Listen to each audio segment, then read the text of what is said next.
अमरावतीमध्ये कापसाच्या जिनिंग उद्योगाला मोठा फटका बसलाय। 5,000हून अधिक मजुरांना काम नाहीये। कापसाची निर्यात थांबल्यानं कापूस बाजारपेठेत मंदी तयार झाली आहे। तर बाजारपेठेमध्ये कापसाला सध्या 7,100 रुपये इतका दर मिळतोय।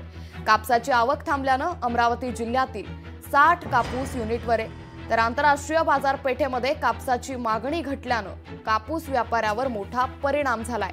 अमरावती जिल्ह्यात कापसाच्या जिनिंग उद्योगाला यामुळे मोठा फटका बसल्याचं सध्या पाहायला मिळतंय। 5,000पेक्षा अधिक मजुरांना काम नाहीये। क्षमतेच्या 25% इतकीच कामं सध्या सुरू आहे। कापसाची आवक थांबल्यानं अमरावती जिल्ह्यातील 60 कापूस युनिटवर आहे।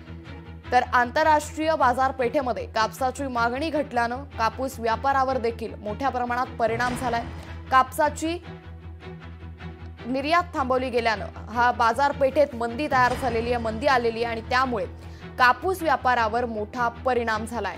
अमरावती जिल्ह्यात कापसाच्या जिनिंग उद्योगाला मोठा फटका बसताना पाहायला मिळतोय। यामुळे एकंदरीतच कापसाचे उत्पादक असतील, त्याचबरोबर कापसाचे व्यापारी असतील, यांना मोठा फटका बसतोय।